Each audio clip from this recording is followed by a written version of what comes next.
What is going on, everybody? I am back today to talk about a new horror film, suspense, thriller type of movie that was released for VOD. You can rent this on Prime Video right now. And I read some reviews of it, and they were kind of all over the place, but the plot description sounded really interesting.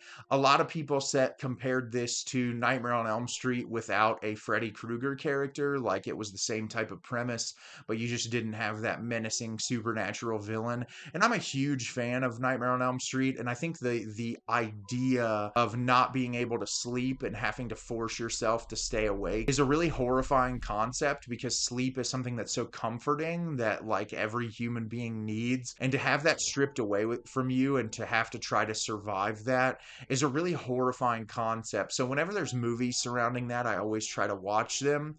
And the film I'm going to be discussing with you today is Double Blind. Double Blind is directed by Ian Hunt-Duffy. After an experimental drug trial goes awry, the test subjects face a terrifying side effect. If you fall asleep, you die. Trapped in an isolated facility, panic ensues as they try to escape and somehow stay awake. So, as I said, I watched this because I thought the concept sounded super interesting, especially being a fan of Nightmare on Elm Street and watching films about sleep deprivation. And maybe it was my low expectations going into this, but I found it to be incredibly enjoyable. It definitely has its flaws.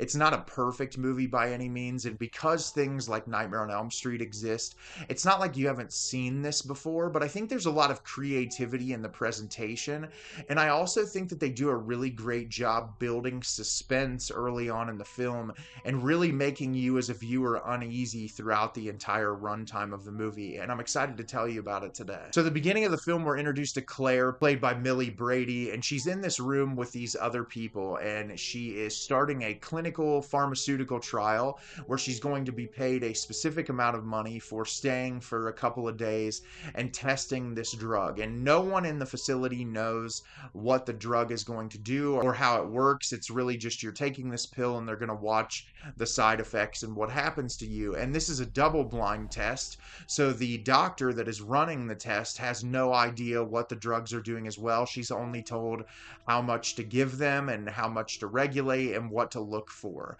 And so at first, nothing really happens. A couple of them get a little sick, they vomit, and then they cannot sleep. And every single night, they are unable to fall asleep. And something happens to where the facility goes on lockdown. And when the facility goes on lockdown, one of the people involved in the trial ends up falling asleep and bleeding from the eyes and dying in front of them. And so they figure out that whatever this drug is doing to them, you cannot fall asleep, and if you do fall asleep, you will die immediately. And so the entire film is they're on a 24-hour lockdown.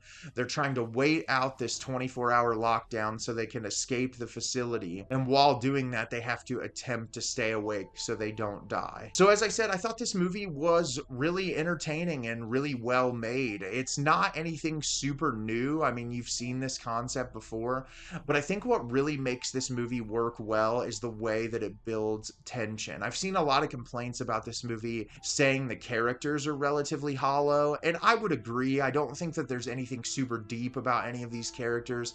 The only real information that we get to any of them is like the lead character, she can't find a house, she's struggling to find a place to live. The girl that she's bunking with is a little overbearing and obnoxious, but she doesn't have any friends, and you can tell she's doing this because she feels alone. And you get little bits into people's lives, but nothing so deep to where you're really attached to these characters. But I don't necessarily think you need that in this specific type of a movie. I think back to like Nightmare on Elm Street, where it's like most of those movies, the characters don't have very deep personalization, and it's more just about like surviving the night and escaping Freddy Krueger. And this is, to me, was an atmosphere exercise. I really like the environment of this. It's got the clean white sanitized walls so that when people are bleeding all over, the blood really shows up and it's very prevalent and horrifying. When the lockdown happens, they use a lot of red lighting, and I think it does a nice job creating that really unsettling, uneasy atmosphere. And all the actors do a really great job to portraying that sleep deprivation, and like the bags under their eyes and the way that they walk and the way they move, and how like there's almost like a delayed reaction of the body when you're like moving around and trying to do certain things. And it seems like all of the actors did a really nice job paying very close attention to detail as to how you would act if you were in this type of situation. And there's horrific elements added into the film as well. There's some jump scare moments in the film. But what I really like is if you were in this type of situation, you would start to hallucinate and you would probably see things that aren't there. And the movie does a nice job at blurring the lines between reality and hallucination to where in specific scenes you're like, oh, that was really nice the way they kind of carried it into a hallucination sequence. There's one character that her hallucinations tie into her past that I really like. There's some weird sound design choices in the movie that I think work really well to keep you as a viewer very uneasy from the very start. And those were all positives about the film. As I said, it's not perfect. I think this, because this is a concept that you've seen before, the way that the film goes is not really a surprise. It ends up being a commentary on the pharmaceutical industry, and it's not really a commentary you wouldn't expect with a type of movie like this. It's not like the end is going to be like, oh my God, I can't believe that they did this type of thing. But it makes sense with where the movie was trying to go, and I could appreciate what the director was trying to do with it. Some of the film starts to get a little bit repetitive. A few of the hallucination sequences and moments where characters are like seeing things that aren't there or dreaming of their or seeing their deaths in front of them. There's a couple of them that are a little bit repetitive that feel like they pull you out of the movie a little bit.